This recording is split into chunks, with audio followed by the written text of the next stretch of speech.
নমস্কার বন্ধুরা, সোনাই কিচেনে আপনাদের সকলকে স্বাগত। আজ আমি আপনাদের জন্য নিয়ে এসেছি কেরি বা গুগলির ঝোল। চলুন তাহলে দেখে নেওয়া যাক। এটি একটি গ্রাম বাংলার পুরানো রেসিপি। তার জন্য আমি নিয়েছি একটা আলু, একটা ঝিঙে, একটা বেগুন, একটা টমেটো, একটা কাঁচকলা এবং 100 গ্রাম গুগলি।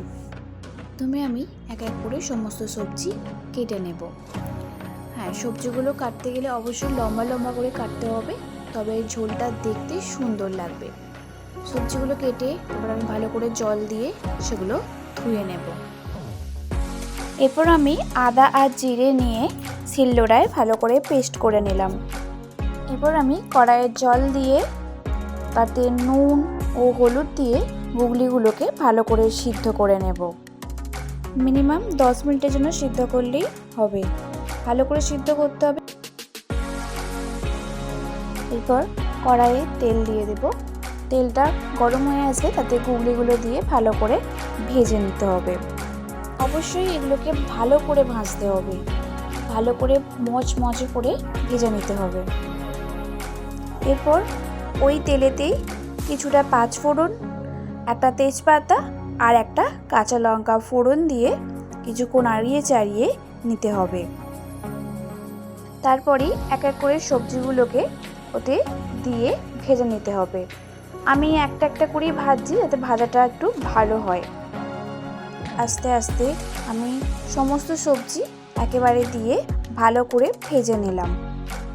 আর ভাজা হয়ে গেছে। এবার সামান্য হলুদ দিয়ে আরেকটু ভালো করে ভেজে নেব যাতে কাঁচা হলুদের গন্ধটা না বেরোয়।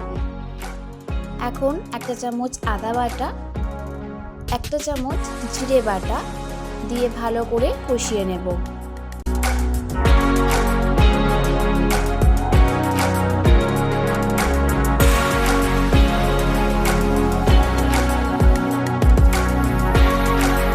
এবার আমি অর্ধেকটা টমেটো কুচি দিয়ে দিলাম। এটা অপশনাল, আপনারা দিতে চাইলেও দিতে পারেন, আবার এটা স্কিপ করে যেতে পারেন। আমার অলমোস্ট কষানো কমপ্লিট। এতে আমি স্বাদ মতো নুন দিয়ে দিলাম, দিয়ে একটু নাড়িয়ে তারপরে প্রয়োজন মতন জল ঢেলে দিলাম।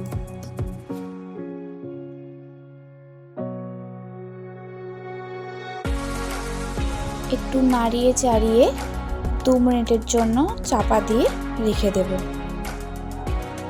আমার 2 মিনিট হয়ে গেছে। ঢাকাটা খুলে এবার গুগলিগুলো তরকারিতে দিয়ে দেব। একটু নাড়িয়ে আবার ঢাকা দিয়ে দেব কিছুক্ষণের জন্য, মিনিমাম 15 মিনিটের জন্য রেখে দেব।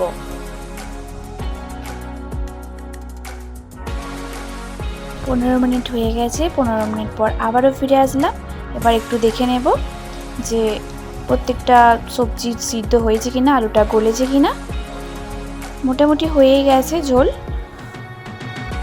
এবার আমরা নামিয়ে নেব। আমার ঝোল কমপ্লিট। আপনাদের ভালো লাগলে আমরা অবশ্যই বাড়িতে বানিয়ে ফেলব। আমার ভিডিও যদি আপনাদের ভালো লেগে থাকে তাহলে লাইক করুন, কমেন্ট করুন আর চ্যানেলটি সাবস্ক্রাইব করে দিন। Thank you.